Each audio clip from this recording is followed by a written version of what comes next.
नमस्कार जूनियर्स, मैं आपका सीनियर और आज की ये हमारी एक खास क्लिनिकल क्लास है। आज हम ऑप्थेल्मोलॉजी की कुछ सबसे ज़रूरी दवाओं को समझेंगे। मायोटिक्स, माइड्रियाटिक्स और ग्लूकोमा की दवाएं। तो क्या आप तैयार हैं? चलिए सीधे शुरू करते हैं। सोचिए, आप इमरजेंसी में हैं। एक मरीज आता है जिसकी आंख एकदम लाल है, बहुत तेज दर्द हो रहा है और आंखों का प्रेशर 55 बहुत ज़्यादा है। तो आपका पहला कदम क्या होगा? आप तुरंत कौन सी दवा देंगे? घबराइए नहीं, इस सेशन के खत्म होने तक आप इस सवाल का जवाब पूरे आत्मविश्वास के साथ दे पाएंगे।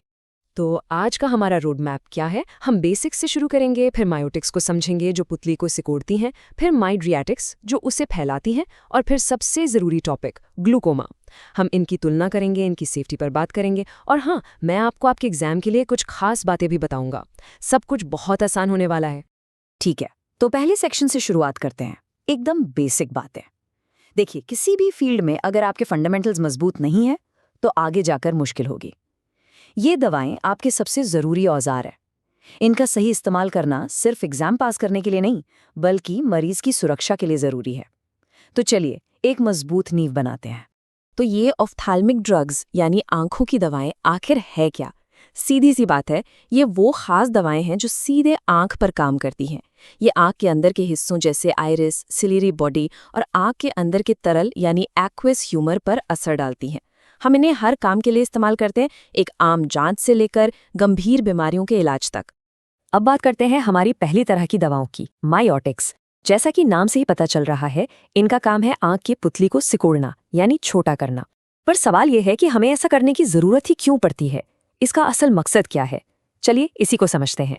तो देखिए, मायोटिक्स का पहला काम पुतली को सिकोड़ना है, जिसे हम मायोसिस कहते हैं। लेकिन ये तो बस एक तरीका है। इसका असली फायदा, इसका असली मकसद है आंख के प्रेशर को कम करना। ये आंख के अंदर जो तरल है उसके बाहर निकलने के रास्ते को खोल देती हैं। और क्योंकि ये पैरासिम्पैथेटिक नर्वस सिस्टम की तरह काम करती हैं, इसलिए इन्हें पैरासिम्पैथोमिमेटिक कहते हैं। आसान है ना? अच्छा, अब ये समझिए कि ये काम कैसे करती हैं। ये बड़ा मजेदार है। पहला कदम, दवा आइरिस की स्फिंक्टर मांसपेशी पर असर करती है। दूसरा, इससे वो मांसपेशी सिकुड़ जाती है। जब वो सिकुड़ती है तो वो आंख के ड्रेनेज सिस्टम, जिसे हम ट्रेबेक्युलर मेशवर्क कहते हैं, को खींचकर खोल देती है।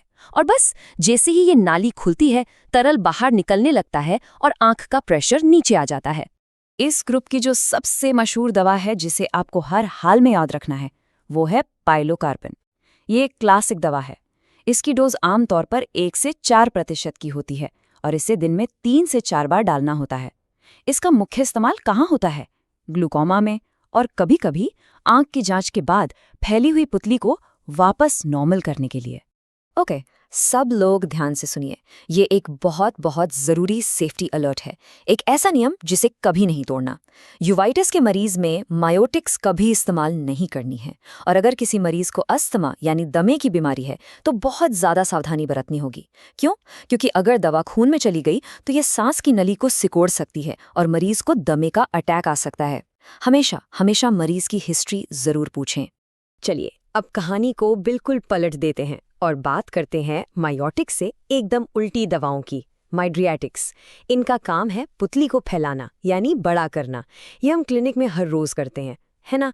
ताकि हम आंख के पर्दे यानी रेटिना को ठीक से देख सकें। ये या तो पैरासिम्पैथेटिक सिस्टम को ब्लॉक करती हैं, जिन्हें हम एंटीकोलिनर्जिक्स कहते हैं, या फिर सिंपैथेटिक सिस्टम को एक्टिवेट करती हैं, जिन्हें हम सिंपैथोमिमेटिक्स कहते हैं। अच्छा, मिड्रियाटिक्स के साथ 2 शब्द हैं जो आपको अच्छे से समझने हैं, मिड्रियासिस और साइक्लोप्लेजिया। मिड्रियासिस का मतलब है पुतली का फैलना। साइक्लोप्लेजिया थोड़ा अलग है। इसका मतलब है हमारी आंख की फोकस करने वाली मांसपेशी यानी सिलियरी मसल का पैरालाइसिस हो जाना।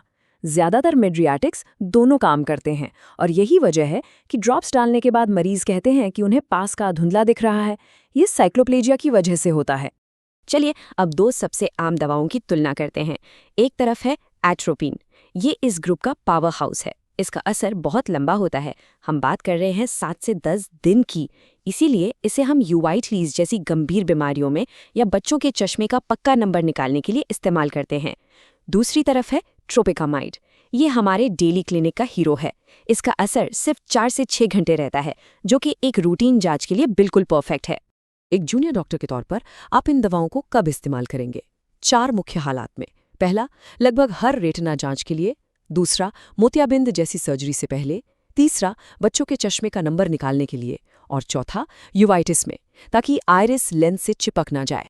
और ये है माइड्रियाटिक्स से जुड़ा सबसे ज़रूरी सुरक्षा नियम। एक ऐसा नियम जिसे कभी नहीं भूलना, एंगल क्लोजर ग्लूकोमा। अगर आप किसी ऐसे मरीज की पुतली फैला देते हैं जिसकी आंख का ड्रेनेज एंगल पहले से ही संकरा है, तो आइरिस इकट्ठा होकर उस एंगल को पूरी तरह से बंद कर सकता है।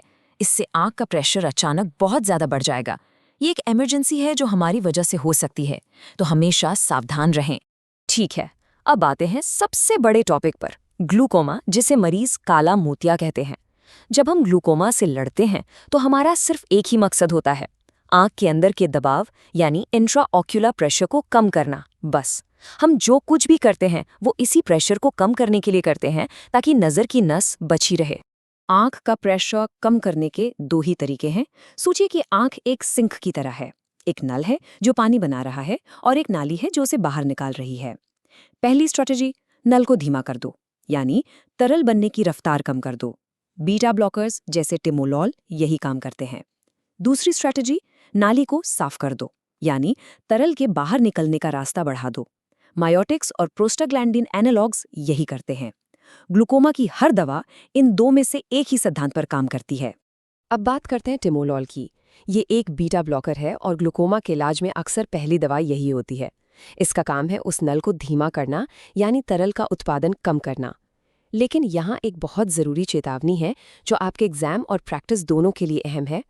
टिमोलॉल लिखने से पहले आपको हमेशा मरीज से पूछना है कि क्या उन्हें दमा या अस्थमा या धीमी धड़कन यानी ब्रैडीकार्डिया की कोई शिकायत है। इन मरीजों में ये दवा बिल्कुल नहीं दी जाती। ये सवाल पूछना कभी मत भूलना। टेमोलॉल के अलावा कुछ और भी ज़रूरी दवाएं हैं। लेटानोप्रोस्ट बहुत ज़्यादा इस्तेमाल होती है। ये नाली को खोलने में मदद करती है और मरीज इसे पसंद करते हैं क्योंकि इसे दिन में सिर्फ एक बार रात में डालना होता है। फिर है एसिटाज़ोलामाइड। ये एक गोली है जिसे हम इमरजेंसी में, जैसे हमने शुरू में केस डिस्कस किया था, प्रेशर को तेज़ी से कम करने के लिए देते हैं। इनके अलावा ब्रिमोनिडीन जैसी दवाएं भी हैं जो 2 तरीकों से काम करती हैं।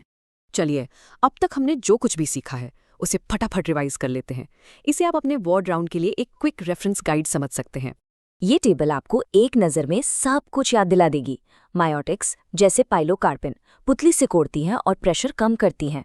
माइड्रियाटिक्स जैसे एट्रोपिन पुतली फैलाती हैं और गलत मरीज में खतरनाक हो सकती हैं। और हमारी मुख्य ग्लूकोमा दवाएं जैसे टिमोलॉल और लेटानोप्रोस्ट, इनका बस एक ही काम है, प्रेशर कम करना। ये आपके लास्ट मिनट रिवीजन के लिए बहुत काम की है। और आखिर में कुछ ऐसी सीधी सपाट बातें जो सीधे आपके एग्जाम में पूछी जाती हैं। ये वो पॉइंट्स हैं जो एमसीक्यूज में बार बार आते हैं, तो इन्हें अपने दिमाग में अच्छे से बिठा लीजिए। इन पॉइंट्स को रट लो। पहला, पाइलोकार्पिन ग्लूकोमा में कैसे काम करता है, ये एक क्लासिक सवाल है। दूसरा, एट्रोपिन का असर सबसे लंबा होता है, एग्जाम में ड्यूरेशन बहुत पूछते हैं। तीसरा, टिमोलॉल ग्लूकोमा की पहली दवा है, इसलिए आपको पता होना चाहिए कि इसे कब बिल्कुल नहीं देना है।